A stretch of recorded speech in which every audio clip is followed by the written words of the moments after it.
लड़कियां हमेशा उन्हीं लड़कों को चेस करती हैं, उन्हीं लड़कों से अट्रैक्ट होती हैं जो उसे इग्नोर करते हैं। इसीलिए जो बैड बॉयज होते हैं ना, वो कभी भी लड़की को चेस नहीं करते हैं बल्कि उसे अट्रैक्ट करते हैं, जो कि आप जब ही कर सकते हो जब आप चेस करने का जो अल्फा मेथड होता है ना उसके बारे में जान जाओ। बट आपकी प्रॉब्लम क्या होती है, आपको ऐसा लगता है कि अभी तो मुझे बहुत ज़्यादा कम भाव दे रही है, अगर मैं उसे इग्नोर करना शुरू कर दूंगा, इग्नोर मार दूंगा तो मुझे बिल्कुल भी भाव नहीं देगी। अगर वो किसी और की हो गई, किसी और को पसंद करने लगी तो फिर मेरा क्या होगा। और इसी डर की वजह से आप उसे भर भर के अटेंशन देते रहते हो, बिल्कुल ही एक प्रिंसेस वाला ट्रीटमेंट देते हो, जिसकी वजह से वो कभी आपको हाँ तो बोलेगी नहीं बल्कि उल्टा ही आपको फ्रेंड जोन करके ही छोड़ देगी। तो ऐसा तो बिल्कुल भी नहीं काम चलेगा, आपको अल्फा मेथड को समझना होगा। सो दोस्तों, आज की इस वीडियो में मैं आपको इग्नोर करने के अल्फा मेथड के बारे में बताने वाला हूं, जहां पर मैं स्टेप बाय स्टेप समझाऊंगा कि किस तरीके से जो बैड बॉयज होते हैं ना वो इग्नोर करके इजीली, बहुत ही ज़्यादा एफर्टलेसली लड़कियों को अपनी तरफ अट्रैक्ट भी कर पाते हैं और वो उन्हें चेस करने के लिए मजबूर होती हैं। और मैं प्रॉमिस करता हूं, अगर पहले भी आपने इग्नोर के ऊपर वीडियो देख ली है, आपका काम नहीं बना है, तो इस वीडियो को देखने के बाद डेफिनेटली आप लड़कियों की इमेजिनेशन में एंटर भी कर पाओगे और साथ ही उन्हें चेस करने के लिए मजबूर भी कर दोगे। बट वीडियो को पूरा जरूर से देखना पड़ेगा, क्योंकि जो अधूरा ज्ञान होता है ना वो हमेशा सेहत के लिए हानिकारक ही होता है। बाकी अगर आपकी कोई क्वेरी है ना तो मुझे इंस्टाग्राम पे मैसेज कर सकते हो, वहां पर मैं आपसे पर्सनली बातचीत करूंगा। ठीक है, फिर वीडियो की शुरुआत करते हैं और जानते हैं इग्नोर करने के अल्फा मेथड के बारे में। सबसे पहले इसके पीछे की साइकोलॉजी समझते हैं कि लड़कियां उन्हीं लड़कों को क्यों ज़्यादा पसंद करती हैं जो उन्हें इग्नोर करते हैं, उन्हीं से क्यों ज़्यादा अट्रैक्ट होती हैं। सबसे पहली चीज़ होती है आपकी सीक्रेटली जो होती है ना वैल्यू बढ़ जाती है। जब आप बहुत ज़्यादा अवेलेबल होते हो ना तो बहुत ज़्यादा नीडी नज़र आते हो, बट जब आप अवेलेबल नहीं होते हो, मतलब जिसे कहते हैं कि बहुत ज़्यादा इग्नोर करना शुरू कर देते हो, तो आप बहुत ज़्यादा रेयर नज़र आते हो। और जो रेयर चीज़ें होती है ना उनकी वैल्यू ऑटोमेटिकली बढ़ जाती है। सेकंड चीज़, उनके अंदर चेज इंस्टिंक्ट्स आते हैं, मतलब उनको खुद ही ऐसा लगता है कि ये इतनी आसानी से मिलने वाला नहीं है, इसकी अटेंशन पाने के लिए मुझे स्ट्रगल करना पड़ेगा, मेहनत करनी पड़ेगी, इसके पीछे चेस करना पड़ेगा, मतलब इसके पीछे जाना पड़ेगा तभी मुझे अटेंशन देगा।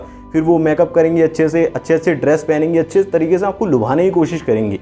कोई चीज़ आपको पसंद है, उन्हें पता लग गया तो उस चीज़ को दिखाने की कोशिश करेंगी, टैलेंट शो करेंगी। और जितनी ज़्यादा वो मेहनत करेंगे ना, जितना ज़्यादा आपके पीछे आएंगी, चेस करेंगी, उतना ही ज़्यादा फिर आपका फ़ायदा होने वाला है। अब तीसरी चीज़, यहाँ पर पावर डायनामिक्स बहुत ही ज़्यादा अच्छे से काम करते हैं।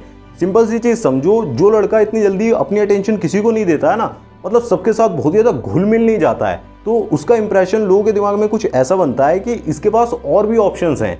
और ये जो एटीट्यूड होता है ना, ये लड़कियों को बहुत ही ज़्यादा पसंद आता है। उन्हें ऐसा लगता है कि ये सिर्फ हाथ मुंह धो के मेरे ही पीछे नहीं पड़ा हुआ है, बल्कि अगर मैं इसे रिजेक्ट कर रही हूँ, इसे भाव नहीं दूंगी, तो ये किसी और के पीछे भी जा सकता है, इसकी लाइफ में और भी लड़कियाँ हैं, मतलब ऐसा सिग्नल जाता है। और इंस्टाग्राम पे भी देखा होगा आपने, जिस लड़के की फॉलोइंग लिस्ट में बहुत सारी लड़कियां होती हैं, ज़्यादातर लड़कियां उसी के पीछे जाती हैं, उसको ही ज़्यादा मैसेज करती हैं। इसके फ्रेंड सर्कल में ज़्यादातर लड़कियां होती हैं ना, तो उसके पीछे और भी ज़्यादा लड़कियां अट्रैक्ट होती हैं। उन्हें लगता है कि इसमें कुछ तो खास बात है। अब मैं आपको स्टेप बाय स्टेप बताता हूँ कि एक्चुअल में रियलिटी में आपको इग्नोर करना कैसे है, जिससे कि वो आपकी लाइफ में अट्रैक्ट होगी। अगर आप गलत तरीके से इग्नोर करते हो, जैसे कि अभी तक आप करते आ रहे हो, तो वो दूर ही जाएगी, मूव ऑन कर जाएगी, आपको भूल कर आगे बढ़ जाएगी। ऐसा नहीं होना चाहिए। सबसे पहली चीज़, आप ओवर टेक्सटिंग करना बिल्कुल ही बंद कर दो। जैसे कि आप कभी कभार सीन करके भी छोड़ सकते हो, और एकदम से आपको रिप्लाई देने की कोई ज़रूरत नहीं है। जैसे कि मैसेज आया, तुरंत से आपने देख भी लिया ना, तो थोड़े समय के बाद दो, जिससे कि लगना चाहिए कि बंदा अपनी लाइफ में बिजी है। और एक्चुअल में आप बिजी होने भी चाहिए, क्योंकि ऐसा नहीं कि आप ज़बरदस्ती अपने दिमाग की साइकोलॉजी के साथ खेल रहे हो कि मैं मैसेज बाद में करूँगा, नहीं, बल्कि आप कुछ काम कर रहे होने चाहिए। ठीक है, और थोड़ा हार्ड टू गेट बनो। ये मैं पहले ही बोल चुका हूँ, लोगों को जब चीज़ें सस्ते दामों पर मिल जाती है ना, एकदम से मिल जाती है, थोड़ा सा उन्होंने अपनी एनर्जी दी, टाइम दी, थोड़ा इमोशनली दिखाया, उसी में आप अट्रैक्ट हो गए और पूरी तरीके से खुल गए। ऐसा नहीं करना है। ठीक है, सबसे पहली चीज़, ओवर टेक्सटिंग करना बंद करो। दूसरी चीज़, अपने बिहेवियर पर ध्यान दो, मतलब अपनी लाइफ में थोड़ा बिजी हो जाओ। जो भी आप कर रहे हो, स्किल्स सीख रहे हो, जिम कर रहे हो, या फिर कुछ भी कर रहे हो, ठीक है, उसमें थोड़ा ज़्यादा टाइम देना शुरू कर दो। और ऐसा नहीं, पूरा माइंड से भी उसमें डाल देना है। ऐसा नहीं कि आप लड़की के बारे में सोचे जा रहे हो और उस काम को करे जा रहे हो, तो वहाँ पर भी सिग्नल वही जाता है कि आप ये बहुत ज़्यादा नीडी हो, बहुत ज़्यादा कमी महसूस कर रहे हो। साइकोलॉजिकली भी आपको कमी बिल्कुल महसूस नहीं करनी है, उसको ऐसा दिखा देना है कि you are not my first priority. मेरी लाइफ में और भी काम करने के लिए हैं, मेरे गोल्स हैं, वो मेरी फर्स्ट प्रायोरिटी है। अगर मैं अपने गोल्स को पूरा नहीं करूँगा तो तुझे भी एक अच्छी लाइफ नहीं दे पाऊँगा। या आप अगर चाहो तो बोल भी सकते हो कि मैं अपने गोल्स पर बहुत ज़्यादा फोकस्ड हूँ, तो मेरे से इतनी बात हो पाएगी, इससे ज़्यादा बात नहीं कर पाऊँगा। इस तरीके से अपनी वैल्यू बढ़ाओ, अपने आप को वैल्यूएबल दिखाओ, क्योंकि मार्केट में जो चीज़ साइड में रखी होती है ना कि ये तो इसके साथ एक फ्री है, लोग उसे खरीद तो लेते हैं, लोग आपके साथ अटैच हो जाएंगे, बट बहुत जल्दी इंटरेस्ट लूज कर देंगे। तो पहले से अपनी वैल्यू बढ़ा के रखो कि आपको महंगे दामों पर भी लोग खरीदने के लिए तैयार हों। और ये भी याद रखो कि सस्ते जो लोग होते हैं ना, उन्हें जल्दी खरीद लिया जाता है, यूज़ करके छोड़ दिया जाता है, इंटरेस्ट लूज हो जाता है।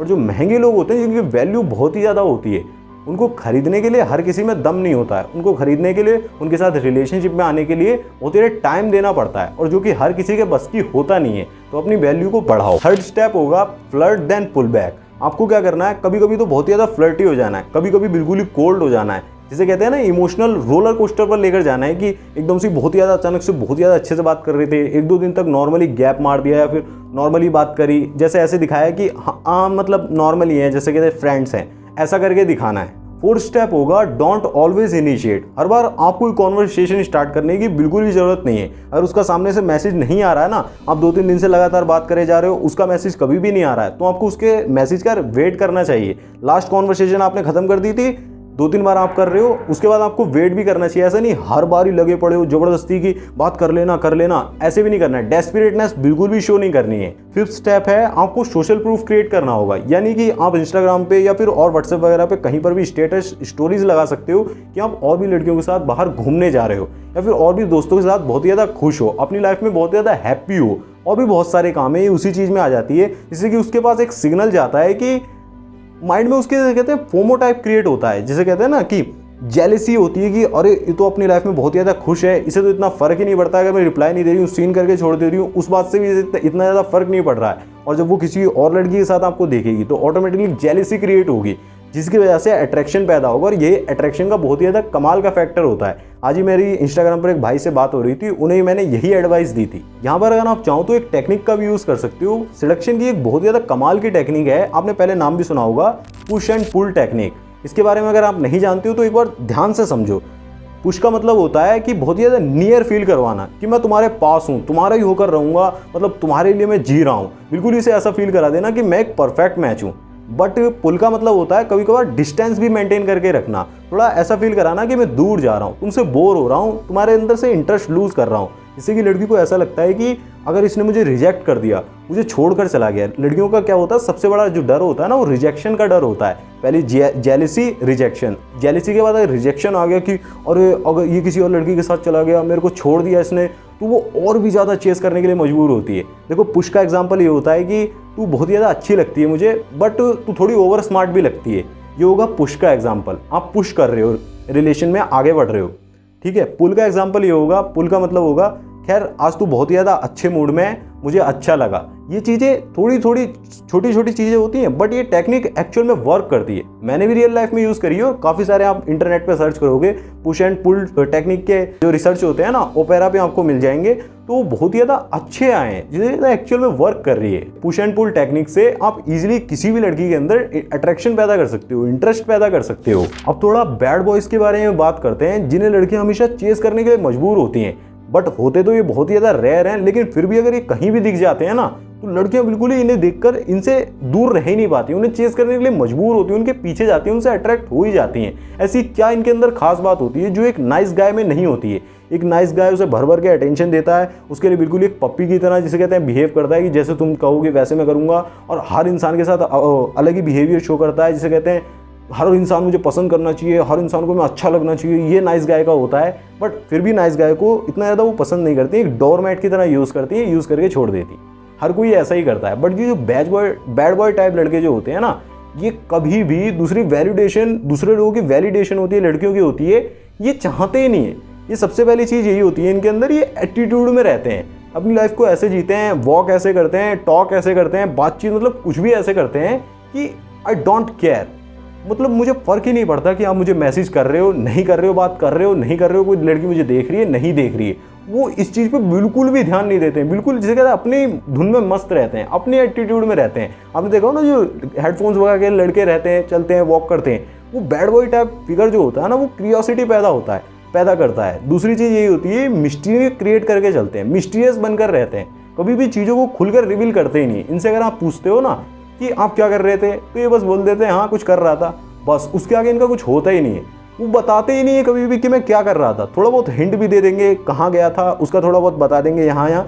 वो पूरी तरीके से कोई चीज़ शेयर ही नहीं करेंगे, क्योंकि उन्हें पता है, क्योंकि मिस्ट्री जो होती है ना वो लड़की के दिमाग को किल कर देती है। अट्रैक्शन इतना ज़्यादा भर देती है ना, वो क्यूरियोसिटी इतनी ज़्यादा किल करती है ना, उसे इतना ज़्यादा वो सोचने में मजबूर होती है कि यार पता क्यों नहीं लग पा रहा, मतलब ये कहाँ गया होगा, क्या कर रहा होगा, अभी पूरे दिन का लड़की को पता ही नहीं होता। बट नाइस गाय जब हग रहा होता है, जब मूत रहा होता है, जब खाना खा रहा होता है या फिर सो रहा होता है, हर चीज़ वो बता के चलता है कि बाबू ये कर रहा था, बाबू ये हो गया, वो अरे बाबू मुझसे बात कर लो, बाबू ये सब बकचोदी होती है, इसको तुरंत से ही छोड़ दो।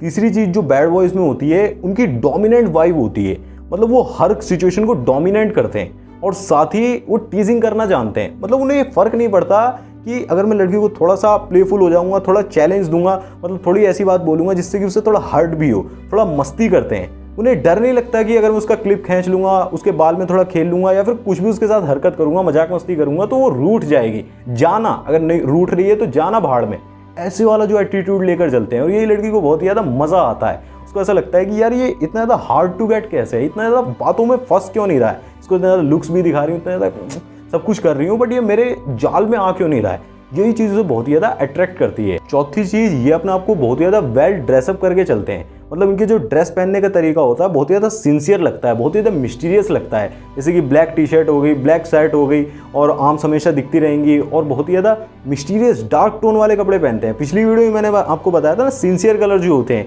नेवी हो गया, ब्लैक हो गया, ग्रे हो गया, व्हाइट हो गया, ऐसी टोन्स को ये पहनते हैं। रेड हो गया ये वाला, या फिर ऑरेंज, एकदम से भड़कीले कलर बहुत ही ज़्यादा कम पहनते हैं। ऐसा नहीं कि आप पिंक पैंट पहन रहे हो, जिसे कहते हैं ग्रीन पैंट पहन रहे हो और सोच रहे हो कि लड़कियां आपसे इंप्रेस हो जाएंगी। वो प्ले बॉय टाइप लड़के वाली बात नहीं हो रही है, ये बैड बॉयज़ की बात हो रही है। ये अपने एटीट्यूड में जीते हैं और ये जो इनकी ड्रेसिंग होती है ना, इसकी वजह से भी लोगों के दिमाग में सिग्नल जाता है कि अगर इससे पंगा लेंगे ना तो ये बंदा तो उखाड़ ही देगा, मतलब बातों से भी और आंखों से भी ये मार देगा। ज़्यादातर ये ग्लासेस का यूज़ करते हैं, आपने नोटिस करा होगा कि बैड बॉय टाइप लड़के होते हैं या फिर मेंस होते हैं, वो ग्लासेस पहनते हैं ब्लैक कलर के। फिफ्थ चीज़ जो होती है, ये सबसे ज़्यादा इंपॉर्टेंट होती है, बोलते बहुत ज़्यादा कम है। स्माइल हो सकता है कि ये ज़्यादा करते हो, बट बोलते बहुत ज़्यादा कम है। जब इन्हें लगता है ना कि एक्चुअल में बोलने की ज़रूरत है, यहाँ पे नहीं बोलूँगा तो मुझे लोग बेवकूफ़ समझ लेंगे, तभी ये बोलते हैं। बोलते बहुत ज़्यादा कम है, ये आपको मिल जाएगी। और ये एक इंटेलिजेंट इंसान की भी पहचान होती है। ये बैड बॉयज़ के अंदर बेस्ट क्वालिटी होती है कि ये बोलते कम है और सिर्फ स्माइल से ही लोगों को हैरान कर देते हैं।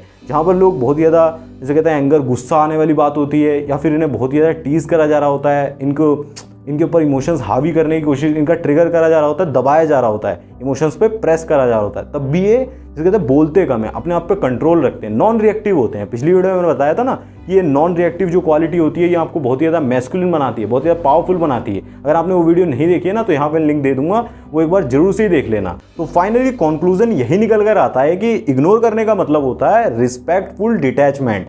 ऐसा भी नहीं कि आप बहुत ज़्यादा रूड बनना शुरू कर दो, बहुत ज़्यादा अकड़ना शुरू करो, एटीट्यूड दिखाना शुरू कर दो। नहीं, बात आपको नॉर्मली करनी है, बट थोड़ा गैप मेंटेन करके रखना है, डिस्टेंस में रहना है। और साथ ही कभी कभी ब्रीड क्रम्बिंग भी चलती है, यानी कि आप इंटरेस्ट भी दिखा सकते हो। इंटरेस्ट दिखाने से भी अट्रैक्शन पैदा होता है, बट ओवर इंटरेस्ट मत दिखाना। मैंने कहा ना, ओवर टेक्सटिंग बिल्कुल भी नहीं करनी है। और साथ ही जब वो सामने से अटेंशन देना शुरू कर दे, सामने से इंटरेस्ट दिखाना शुरू कर दे और आपको चेस करने के लिए मजबूर हो, आपके पास आ रही हो सामने से ही, तो आप धीरे धीरे करके अपने इंटरेस्ट को ग्रेजुअली कह सकते हैं कि बढ़ा सकते हो। ऐसा भी नहीं कि वो सामने से इंटरेस्ट दिखाई जा रही है और आप उसे जबरदस्ती इग्नोर करे जा रहे हो, वहां पर भी कहानी खराब ही हो जाएगी। इसीलिए आप भी थोड़ा सा इंटरेस्ट बढ़ा सकते हो। बट बैड बॉयज़ के अंदर एक बेस्ट चीज़ होती है, उनकी मैस्कुलिन एनर्जी बहुत ज़्यादा हाई होती है और लड़कियां भी मैस्कुलिन एनर्जी से बहुत ज़्यादा अट्रैक्ट होती हैं। तो इस वाली वीडियो में मैंने आपको 6 मैस्कुलिन हैबिट्स के बारे में बता दिया है, जिन्हें आप अपनी लाइफ में बिल्ड करके ईजिली किसी भी पर्सन को अपनी लाइफ में अट्रैक्ट कर सकते हो। पैसा हो गया या फिर कुछ भी हो गया, आप अपनी लाइफ में कमा सकते हो।